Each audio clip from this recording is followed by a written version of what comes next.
कभी हिंदी में नहीं बोला है, स्पीच नहीं दी है, फिर भी मैं ट्राई करूंगी, और अगर गुजराती आ जाए तो फिर आप समझ लेना। तो हमें मतलब रमाबाई का नाम आता है तो हमें पूछे कि कौन है रमाबाई। आज उनके लिए हम सब इकट्ठा हुए हैं, उनकी जन्म जयंती मना रहे हैं, तो रमाबाई है कौन? तो सबके मन में ऐसा ही आएगा, रमाबाई बाबा साहेब आम्बेडकर के धर्मपत्नी है, ठीक है, लेकिन मतलब धर्मपत्नी है ऐसा हमें सोच आएगी। लेकिन क्या उनके व्यक्तित्व को सिर्फ बाबा साहेब आम्बेडकर के धर्मपत्नी के तौर पे देखना सही रहेगा? हमने नाटक में काफी सारी चीजें देख ली। आशा बहन ने भी जो गाना गाया उसमें भी उनके जीवन प्रसंग सारे मतलब उनके संघर्ष को दिखाया गया था। अब आप रमाबाई के फोटो को देखें तो आपको क्या समझ आएगा कि ये कितने सुशील, सीधे साधे, भोली औरत है, लेकिन ये जो है वो अपने बाबा साहेब आम्बेडकर के प्रेरणा स्रोत थे। जो ऊर्जा का घर होता है जहां से इंसान को ऊर्जा मिलती है, ये वो थे। तो इनके बिना बाबा साहेब नहीं थे। भीमराव को बाबा साहेब आम्बेडकर बनाने में रमाबाई का काफी सारा योगदान है। हम जैसे 14 अप्रैल होता है तो हम लोग कहते हैं बाबा साहेब के लिए कि we are because he was, ठीक है, बाबा साहेब थे तो हम है, लेकिन रमाबाई थे तो हमें बाबा साहेब मिले हैं, ठीक है। तो ये हमें कभी भूलना नहीं चाहिए। अब रमाबाई के जीवन की बात करें तो रमाबाई की बहुत कम उम्र में 9 साल की उम्र में शादी हो गई थी, और जब हम लोग खेलते हैं तब उनके ऊपर पूरे घर परिवार की जिम्मेदारी आ गई थी। बाबा साहेब का जीवन चक्र ऐसा था कि वो पढ़ाई में और सामाजिक कार्य में और समाज के प्रति अपने समर्पण में इतने व्यस्त थे कि घर परिवार में समय नहीं दे पा रहे थे। उन्होंने कभी जिम्मेदारी नहीं उठाई है। उस समय में रमाबाई शादी करके आए।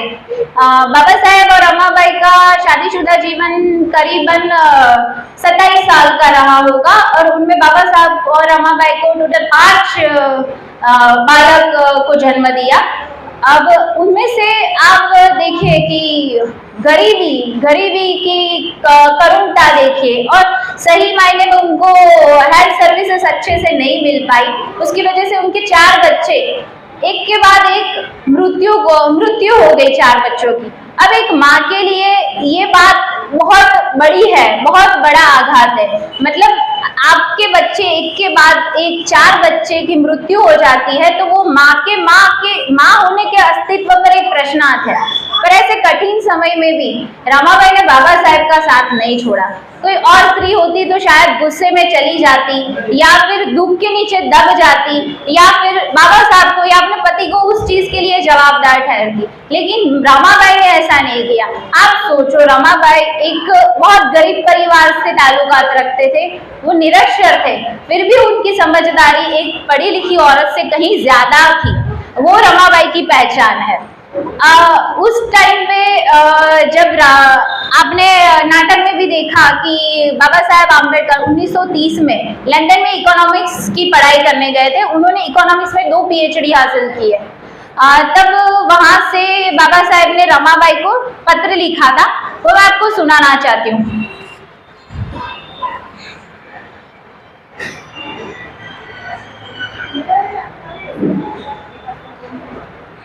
बाबा साहेब अपनी पत्नी के प्रति, रमाबाई के प्रति आदर प्रस्तुत करते हैं और कहते हैं कि मैं ज्ञान का सागर निकाल रहा हूँ, मुझे और किसी का भी ध्यान नहीं है, परंतु ये ताकत जो मुझे मिली है उसमें तुम्हारा भी हिस्सा है।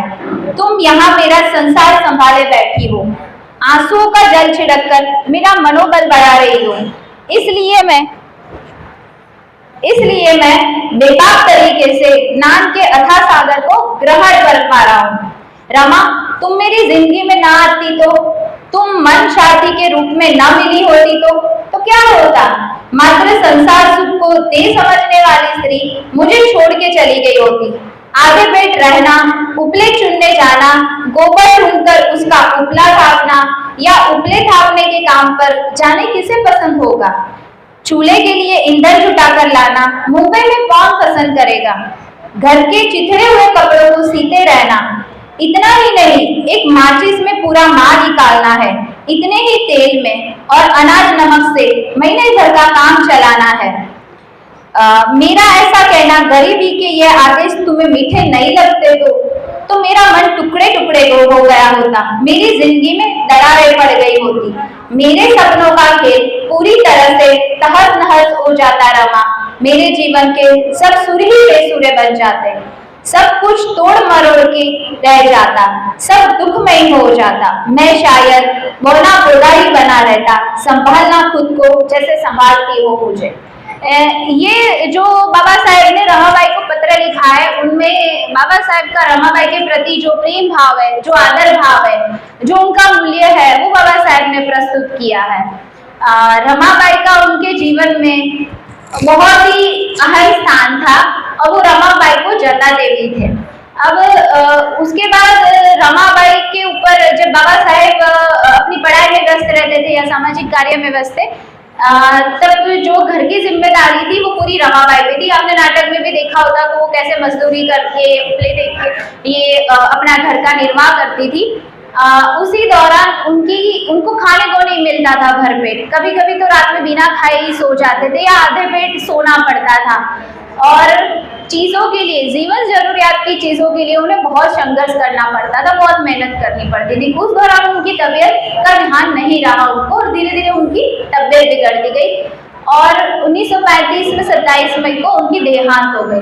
उनके देहांत के एक दिन पहले ही बाबा साहब आए थे, उनके पास बैठे हैं, उनसे जैसे आपने नाटक में भी देखा कि उनका हाथ पकड़ा था, उनका सिर सुला रहे थे और फिर बात करते हैं। तब रमाबाई लेटे हैं, आराम कर रहे हैं, बाबा साहब आते हैं तो रमाबाई जगती है, हंसती है और बाबा साहब को कहती है कि भले ही हमारे 4 बच्चे अकाल मृत्यु को प्राप्त हुए, लेकिन हमारे 7 करोड़ बच्चे अभी जीवित हैं। हमें उनके भविष्य के लिए, उनकी उन्नति के लिए और उनके विकास के लिए काम करना है। आपको आपके संघर्ष पथ पे कभी भी पीछे नहीं हटना है। तो ये थी उनकी प्रेरणा स्रोत, यहाँ से उनको प्रेरणा मिलती थी काम करने के लिए। और फिर रमाबाई का देहांत हो गया। रमाबाई के देहांत के बाद बाबा साहेब कभी उभर नहीं पाए, उनको बहुत ज्यादा आघात लगा था और वो बच्चों की तरह फूट फूट कर रोए थे। रमाबाई के देहांत के बाद करीबन 6 साल के बाद 1945 में उन्होंने एक पुस्तक का प्रकाशन किया और वो पुस्तक उन्होंने रमाबाई को समर्पित की। पुस्तक का नाम था पाकिस्तान और पार्टीशन ऑफ इंडिया। उसमें उन्होंने प्रस्तावना में लिखा है रमाबाई अंबेडकर को प्रस्तुत करते हुए,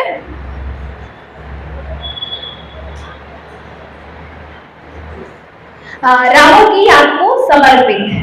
उसके सुंदर हृदय, उदार चेतना, शुद्ध चरित्र और असीम धैर्य और मेरे साथ कष्ट भोगने की उस तत्परता के लिए जो उसने उस दौर में प्रदर्शित की, हमारा कोई दोस्त नहीं था और हम चिंता और वंचनाओं के बीच जीने में मजबूर थे।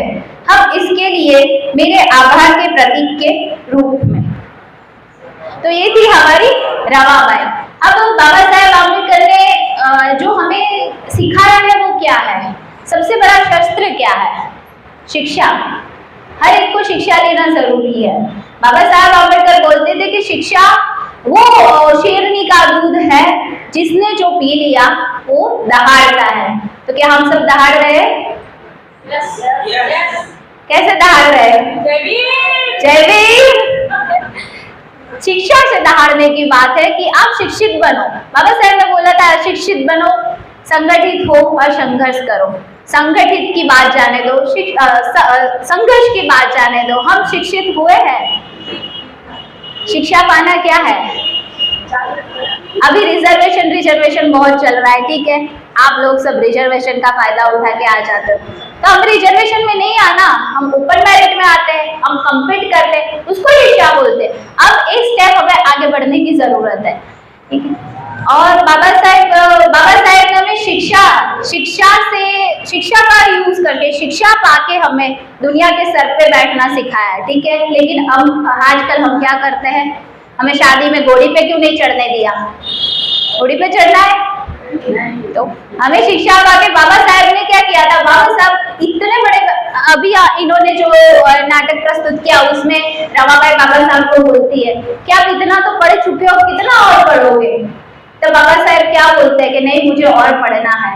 तो वो जो भूख है कुछ नया जानने की, ज्ञान प्राप्त करने की, वो कभी नहीं मिटनी चाहिए। बाबा साहब ने वो सिखाया। बाबा साहब जब अस्पृश्यता का, उस काल में क्या था कि अस्पृश्यता का पालन होता था। अभी तो मैं ऐसा बोलूंगी कि बाबा साहब ने हमारे लिए रेड कारपेट बिछाया है, हमें ज्यादा संघर्ष नहीं करना पड़ रहा क्योंकि अभी देश संविधान से चलता है।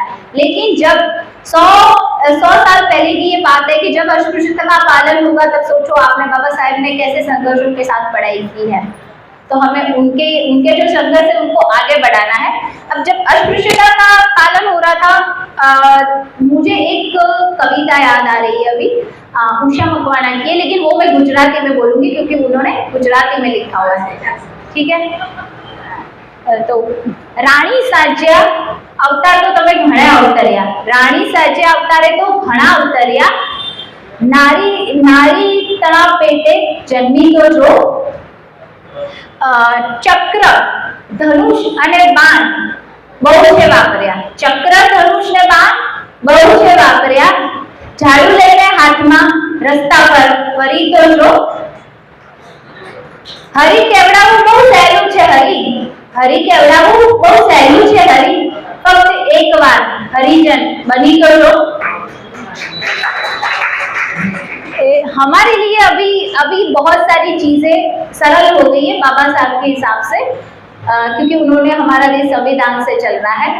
तो मेरा ये मानना है कि हर लड़की, यहाँ पे बहुत सारी महिलाएं बैठी है, वो ऐसे बोलते हैं ना कि महिला नारी बेघर ने तारे छे, तो महिलाओं को सशक्त होना जरूरी है। हम बाकी तरीके से सशक्त हो गए, फैशन में सशक्त हो गए, बोलने में हो गए, लेकिन हमें पढ़ाई में भी आगे रहना चाहिए हर एक क्षेत्र में। जहाँ पे बाबा साहब ने हमारे लिए इतना, हिंदू कोड बिल के कौन जानता है हिंदू कोड बिल क्या है?